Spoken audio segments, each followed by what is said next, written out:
Next हम लोग देखेंगे another very very important therapeutic indication of homeopathic medicine for pneumonia. यदि एग्जाम में निमोनिया आपको आ जाता है और बोलता है कि इसमें आप थेरेपेटिकली कौन कौन सी मेडिसिन आपको इंडिकेट होती हैं उसको लिखने आपको बोलता है, तो आज हम लोग देखने वाले हैं कौन कौन सी मेडिसिन आप लिख सकते हैं। जब भी हम निमोनिया की बात करते हैं, that means inflammation of lungs parenchyma, inflammation of parenchyma of lungs. जो लंग्स की जो पेरेन्काइमा है उसमें आपको इन्फ्लामेशन मिलता है ड्यू टू इन्फेक्शन। इन्फेक्शन में आपका वायरल इन्फेक्शन हो सकता है, बैक्टीरियल इन्फेक्शन हो सकता है।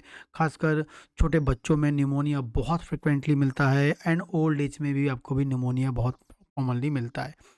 आपको छोटे बच्चों में मिलेगा, ओल्ड एज में मिलेगा, सभी एज में मिलता है, लेकिन बहुत फ्रिक्वेंटली छोटे बच्चों में और ओल्ड एज में आपको मिलता है, और जिसमें बैक्टीरियल इन्फेक्शन या वायरस के कारण होता है इन्फ्लेमेशन। और निमोनिया में सबसे इम्पॉर्टेंट चीज़ क्या होती है, जब भी इन्फ्लेमेशन होगा लंग्स पेरेन्काइमा में, तो लंग्स जहाँ भी इन्फ्लेमेशन होता है तो आपको थंब रूल याद रखना है कि वहाँ की जो सेल हैं वो सिक्रीशन को इंक्रीज़ कर देती हैं, सिक्रीशन को बढ़ा देती हैं। तो यदि लंग्स की पेरेन्काइमल सेल में इन्फ्लेमेशन हुआ है, दैट मीन्स लंग्स की पेरेन्काइमल सेल्स क्या बनाती है, म्यूकस फॉर्म करती हैं। तो निमोनिया में बहुत अधिक मात्रा में लंग्स के अंदर म्यूकस जमा होने लगता है, म्यूकस भरने लगता है।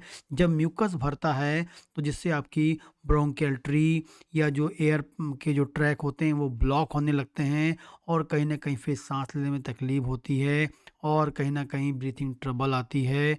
और जो है जब तक कि वो म्यूकस बाहर नहीं निकलेगा, आपको जो है लगातार कफ़ होता रहेगा, क्योंकि कफ़ क्या है, हमारी बॉडी की एक डिफेंस प्रोसेस होती है जो हमारी लंग्स में जो भी भरा हुआ है उसको बाहर निकालने का काम करती है। ठीक है? तो निमोनिया जब भी होगा तो इसमें बेसिक आपको याद रखना है, इन्फ्लेमेशन, म्यूकस सेक्रेशन बढ़ जाएगा, लंग्स म्यूकस से भर जाएगा, ये आपको याद रखना है। ठीक, तो कौन कौन से मेडिसिन आप लिख सकते हैं। पहला हम लिखते हैं एकोनाइट।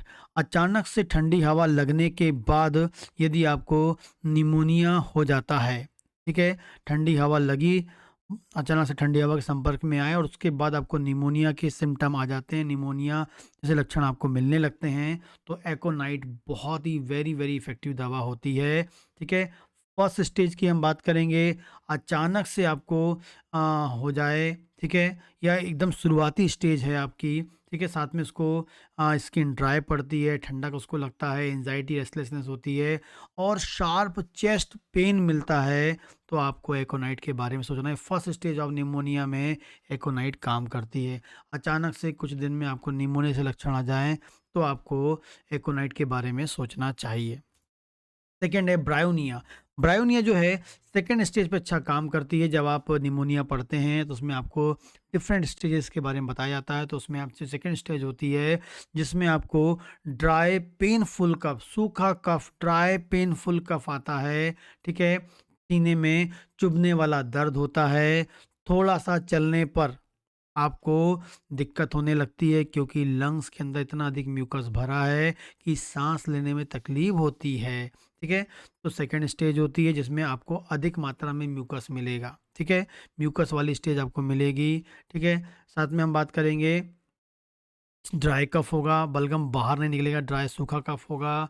ठीक है, स्टिचिंग पेन मिलेगा, थोड़े से चलने पर आपकी समस्या बढ़ जाती है। ठीक है, सीने में दर्द बढ़ सकता है, खासकर राइट लंग्स में समस्या मिले तो ब्रायोनिया बहुत ही इफेक्टिवली वहाँ पर काम करती है। आगे हम बात करेंगे फास्फोरस। निमोनिया के साथ क्या मिलेगा आपको, इसमें निमोनिया है और इसमें जो बलगम निकलेगा, एक्सपेक्टोरेंट निकलेगा कफ करने पर, उसमें आपको ब्लड मिलता है, ब्लड के छींटे या ब्लड कुछ मात्रा में मिल जाता है। फास्फोरस, निमोनिया है, कफ होता है, एक्सपेक्टोरेंट बाहर निकलता है, ठीक है, और उसमें आपको रेडिश कलर का होता है, ग्रेट वीकनेस होगी क्योंकि प्रॉपरली ऑक्सीजन सप्लाई नहीं होती है। ठीक है, और थर्स्ट फॉर कोल्ड, ठंडा पानी पीने का, ऐसा लगता है कि उसका जो बॉडी बहुत अंदर से हीट कर रही है, बर्निंग उसको मिलता है, गर्माहट वाली बर्निंग मिलती है, तो ठंडक वाली चीज़ वो लेने की कोशिश करता रहता है।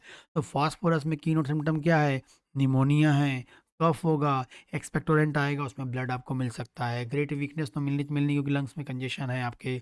उसमें इंपॉर्टेंट चीज़ हॉस्पिटल में क्या है, कोल्ड ड्रिंक की डिज़ायर होती है, उसको सीने में हमेशा गरम-गरम सा जलता रहता है, उसको लगता है ठंडा कुछ ले लूँ मैं, ये स्पेसिफिक फास्फोरस है। आगे हम बात करेंगे एंटिम टार्ट। एंटिम टार्ट तो निमोनिया की रामबाण किंग मेडिसिन है होम्योपैथी में, छोटे बच्चों में, बड़ों में, बुजुर्ग में, छोटे बच्चों में और बुजुर्ग में बहुत गजब काम करती है। लेट स्टेज मतलब जब एकदम भर गया है आपका लंग्स में बलगम, एकदम पीला हो गया है, हरा आपका एक्सपेक्टोरेंट हो गया है खासकर। लेकिन आपको याद रखना है कि जो बलगम जो है, जब वो खांसता तो खड़खड़ाहट के रटलिंग साउंड आता है, लेकिन बलगम बाहर नहीं आता है, सॉरी एक्सपेक्टोरेंट बाहर नहीं आता है। ठीक है, लेट स्टेज में रटलिंग ऑफ म्यूकस, ठीक है, चिपचिपा होता है, डिफिकल्ट मतलब बाहर एक्सपेक्टोरेंट को बाहर निकालना बहुत मुश्किल होती है। और कई बार लंग्स, जैसे हम बोलेंगे लंग्स में पैरालिसिस टाइप की चीज़ होती है कि इतना कोशिश करता है, ताकत लगाता है कि एक्सपेक्टोरेंट को बाहर निकालने के लिए, उसका लंग्स थक जाता है, मसल्स थक जाती हैं। एंटीमोनियम टार्ट छोटे बच्चों में और बड़ों बुजुर्ग की ओल्ड स्टेज दोनों में बहुत गजब काम करती है। हीपर सल्फ में निमोनिया है, एक्सपेक्टोरेंट आ रहा है, उसमें पस यदि आने लगे, सपोरेटिव हो जाए, पस हो जाए, ठीक है, थोड़ी सी ठंडी हवा लगी, निमोनिया के सिम्टम बढ़ जाते हैं। वेरी वेरी इंपॉर्टेंट, कोल्ड के लिए सेंसिटिव, थोड़ा सी ठंडी हवा, थोड़े से कोल्ड ड्रिंक, कोल्ड चीज़ के संपर्क में आए, निमोनिया के सिम्टम बढ़ गए। हीपर सल्फ आपको याद रखना है। कई बार लंग्स के अंदर इतना अधिक बैक्टीरियल इन्फेक्शन हो जाता है निमोनिया में कि वहाँ पर एप्सिस भी बन जाए, तब हीपर सल्फ, पस आने लगे एक्सपेक्टोरेंट में, हीपर सल्फ के बारे में आपको सोचना है। आगे हम बात करते हैं काली कार्ब। काली कार्ब भी बहुत ही इफेक्टिव दवा है। इसमें निमोनिया के साथ क्या मिलेगा, स्टिचिंग पेन मिलेगा आपको, स्टिचिंग चेस्ट पेन मिलेगा और सांस लेने में तकलीफ जाएगी, डिफ़िकल्टी इन ब्रीथ। निमोनिया के कारण सांस लेने में तकलीफ होती है, चेस्ट पेन होता है। सुबह के 3 बजे आपके लक्षण बढ़ जाते हैं, अचानक से उठ के बैठ जाना 3 बजे, सुबह के टाइम में समस्या बढ़ती है, अचानक से बैठ जाता है, सो नहीं पाता है, सांस लेने में तकलीफ होती है, सीने में चेस्ट पेन मिलता है। काली कार्ब आपको याद रखना है। सल्फर लंबे समय से निमोनिया के सिम्टम मिलते रहते हैं। निमोनिया होता है, ठीक होता है, फिर होता है, ठीक, ऐसा सिम्टम मिलता है। और खासकर मॉर्निंग एग्रावेशन और गंदा बदबूदार एक्सपेक्टोरेंट निकलेगा, आपको याद रखना है। निमोनिया हुआ है और लंबे समय से चल रहा है, लंबे समय से क्रोनिक हो गया है निमोनिया, तो सल्फर। बदबूदार एक्सपेक्टोरेंट तो सल्फर। मॉर्निंग एग्रावेशन, मॉर्निंग में ही उसको बलगम बाहर आता है, खांसी आती है, बलगम बाहर आता है मॉर्निंग में, सल्फर। सुबह उठे पकार रहे हैं और बलगम बाहर निकाल रहे हैं, तो सल्फर।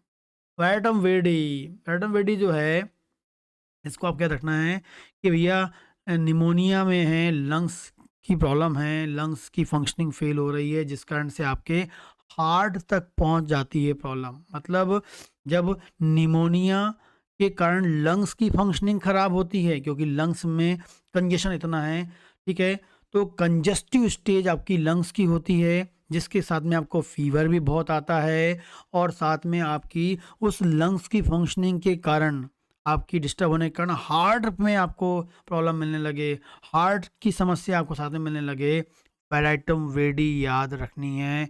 बहुत ही इफेक्टिव मेडिसिन है, यहाँ पर काम करती है।